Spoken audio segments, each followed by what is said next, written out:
उन्होंने सर रात के 8 साढ़े 8 9 बजे का टाइम हो गया, तो इन्होंने क्या किया, मेरे साथ मार पिटाई शुरू कर दी। मेरी बहन के साथ इतना, मेरी बहन की छाती दबाई गई, उसके प्राइवेट पार्ट को लात मारी गई है।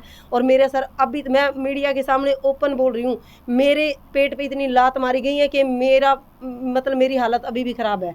मेरे को इतनी ज़बरदस्त पेन है कि मैं उसकी डॉक्टरी करवाने को तैयार हूँ। सर मैं ये कहना चाहूँ, बस लाइफ में खुद स्ट्रोंग बनो, आदमी के कंधे पे मतलब कदे भी ना चलो, आदमी के भरोसे पे ये करके भाई आदमी मेरा सारा बन जाएगा, ये वहम है औरत का। मैंने लाइफ से ये चीज़ सीखी है, ये औरत का बहुत बड़ा वहम है कि आदमी मेरा सहारा है। बहुत बड़ा वहम है ये, आदमी औरत का सहारा नहीं है। अगर उसमें खुद में कॉन्फिडेंस है तो हर चीज़ से लड़ लेगी, वरना कोई इज्जत नहीं है औरत की दुनिया में। आप जब मेरी 4 साल की बच्ची के साथ गलत हो गया तो क्या मैं उम्मीद रख सकती हूँ? कोई उम्मीद नहीं है मेरे को। फिर क्या हुआ, आगे की बात क्या हुई? उसके बाद सर मेरी सास घर से फरार हो गई। उसी दौरान तीसरे दिन मेरे फादर की डेथ हो गई। जी। फिर मेरे फादर का यहाँ आके मैं अपने फादर का दाग वगैरह अंतिम संस्कार करा के मैं रात को वहाँ पहुँची हूँ। तो मेरे को पता लगा भाई ये उसने सर, जब मैं वहाँ पहुँची हूँ 10 साल के बच्चे को वो दिन में घर से बाहर निकाल के और घर को लॉक करके वहाँ से गायब हो चुका था, घर से फरार हो चुका था। उसको पता था अब ये तेरे ऊपर कार्रवाई करेगी, क्योंकि उस बात का मेरे भाइयों को भी पता लग चुका था, या मेरी फैमिली को पता लग चुका था। क्योंकि उस टाइम ये मेरे को रोक नहीं पाए थे, मैंने अपनी पूरी फैमिली को अपनी बात रख दी थी यहाँ।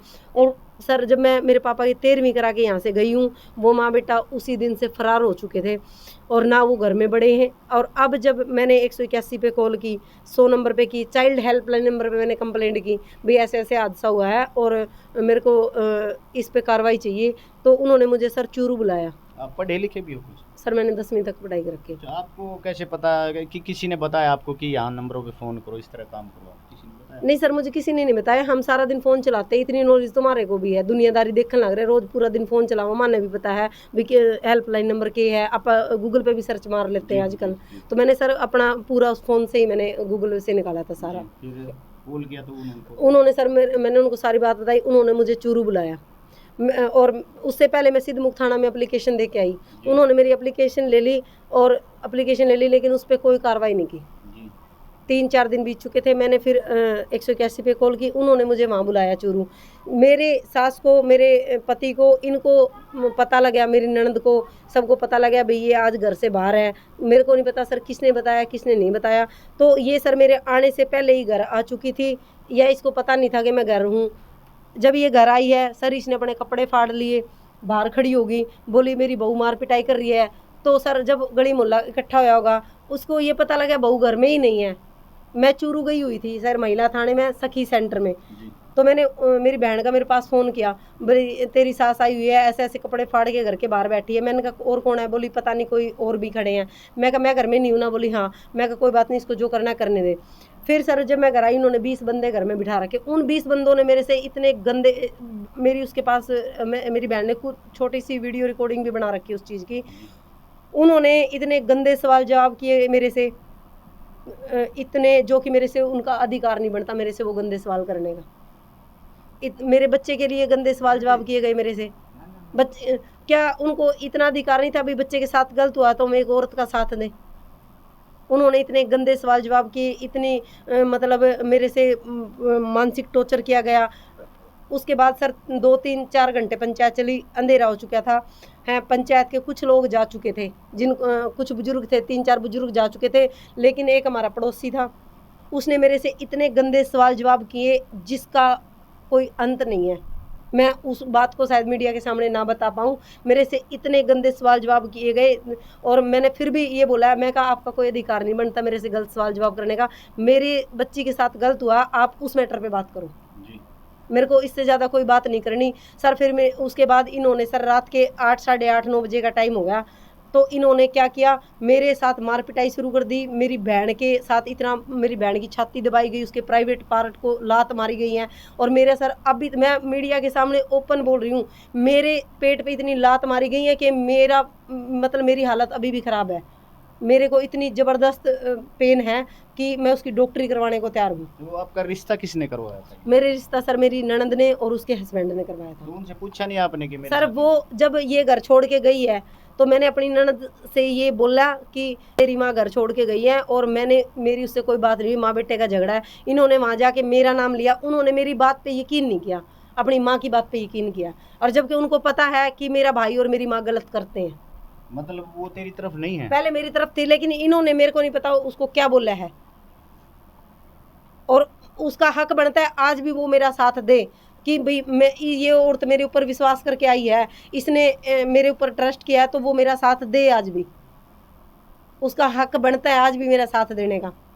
मैंने उसको परसों भी फ़ोन किया, मैंने कहा कविता ऐसे ऐसे बात है भाई, एक बार तुम लोग आ जाओ। बोली हमारे पास दोबारा फ़ोन ना करना। ऐसे बोले? हाँ, उसने ये जवाब दिया।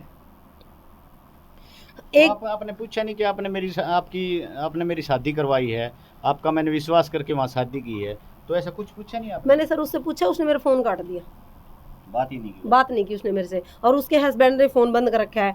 और सर जब वो यहाँ आए, या आते ही हमने सबको सिंपल पानी पिलाया है, क्योंकि मेरे भाई भी छोटे, मेरे फादर, इतनी उम्र नहीं थी मेरे फादर की कि हम किसी ने ज़्यादा मीठा तिखा खिलावा, तो हमने सबको सिंपल पानी पिलाया। और जब वो आए हैं, सारे रिश्तेदार हमारे जा चुके थे, कुछ एक दो रिश्तेदार रह रहे थे, जब वो सर यहाँ आए हैं हमने उनको ठंडा मंगा के पिलाया, इतनी हमने उनकी इज्जत की। और वहाँ बैठने के बाद सर उसने यहाँ पूरे रिश्तेदारों के सामने, जो 2 4 5 बच रहे थे, मेरे चाचा आए थे पंजाब से, उनके सामने उसने झगड़ा शुरू कर दिया। और ये बोला उन्होंने कि इसने मेरी माँ को घर से निकाला। मैंने कहा अपने बेटे की कसम देने को तैयार हूँ, जहाँ तू कहे।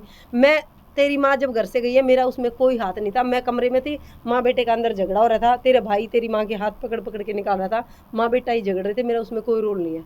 उसके बाद भी उन्होंने मुझे ये बोला कि तुझे होटल में नौकरी लगवा दे। क्यों सर, मैं होटल में नौकरी करूँगी? मैं इनके घर शादी करके गई, क्या होटल में कमाने के लिए गई हूँ? मेरे भाइयों ने आज तक होटल में नौकरी नहीं किया, मैं होटल में नौकरी करके वो करूँगी? फिर तो मैं होटल में नौकरी करके मेरे बच्चों को होटल में लगाएंगे ये। काफ़ी कहानी उलझी हुई है आपकी।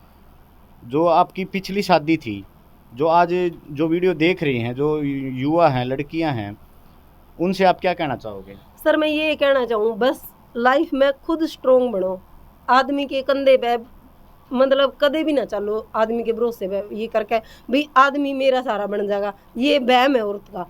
मैंने लाइफ से ये चीज़ सीखी है, ये औरत का बहुत बड़ा वहम है कि आदमी मेरा सहारा है।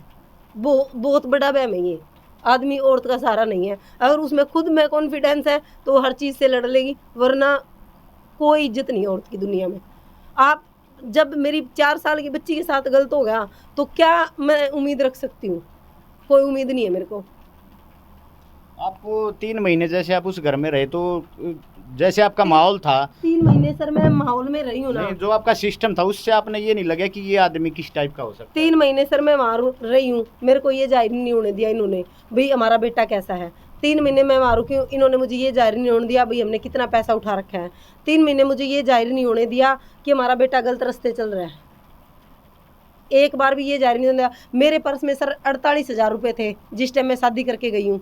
वो 48,000 रुपये इन्होंने 3 महीने आराम से खाए हैं, आराम से रहे। इनके बेटे ने, अगर कोई ये बोले 3 महीने में कहीं पे काम किया है, इनके बेटे ने कोई काम नहीं किया 3 कोई महीने, जॉब वगैरह नहीं कोई जॉब वगैरह नहीं, कुछ भी नहीं। तो शादी क्या बोल के करवाई? इन्होंने ये बताया था भी मेरे भाई के पास गाड़ी है, वो ड्राइवरी करता है और कपड़े की दुकान करता है, गांव में कपड़े की दुकान है उसकी, जबकि कुछ नहीं है सर। किसी रिश्तेदारों से कपड़ा उठा के लेता था, और उनका भी कोई, उनके ऊपर भी इन्होंने कंप्लेंट कर रखी है 3-4, उनके ऊपर भी इन्होंने झूठे इल्ज़ाम लगा रखे हैं। मेरे को नहीं पता सर उनका भी क्या था, उनके साथ भी इन्होंने 3 बार थाने में पंचायत कर चुके हैं ये।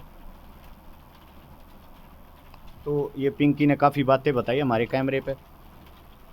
पीड़ित परिवार के पास बैठे जिन्होंने अपनी पीड़ा बताई है, एक छोटी बच्ची को लेकर काफ़ी बड़ा जुर्म मानते हैं इसको। अगर ये हुआ है, अगर इसकी मेडिकल रिपोर्ट सही मिली, तो दोषी को ज़रूर से ज़रूर सज़ा मिलनी चाहिए। बिल्कुल चैलेंज कर रही हूँ मैं, अपनी गुड़िया की डॉक्टरी करवाने के तैयार हूँ, अपनी बच्चियों के बयान करवाने को तैयार हूँ। वो शायद मैं खुद पे यकीन नहीं कर सकती, लेकिन अपनी 12 साल के बच्चे को नहीं झुठला सकती। मैं अपनी 4.5 साल की बच्ची को नहीं झुठला। मेरी इतनी हंसती खेलती बच्ची थी, आज मेरा बच्चा डिप्रेशन में है। मेरी बच्ची हंसना भूल गई। मेरी बच्ची, अगर आप उसको टच करोगे शायद उसको आपसे भी घिन आ रही है। उसका डिप्रेशन इतना मतलब कमज़ोर हो चुका है, उसका दिमाग इतना वीक चला गया है। काफ़ी गहरा हादसा है, जो जैसा कि इन्होंने बताया है, काफ़ी गहरा। घर में अगर घर की बात होती शायद मैं बर्दाश्त कर जाती, लेकिन आज बच्चे की बात आ रही है। और मेरे को अब मौका इतनी मुश्किल से मिला है। मेरे बाप की अगर मैं 13वीं पे नहीं आती तो इन्होंने मुझे वहाँ से निकलने नहीं देना था। है उस दौरान जब इसने उसको ट्रैक्टर से फेंका है, उसके यहाँ चोट है, और जो इन्होंने परसों रात को इसको घसीटा है, मेरे को बिल्कुल नंगा करके बिठा दिया चौक में, और उस चीज़ के गवाह वो खुद हैं जहाँ पे मैं बैठी हूँ।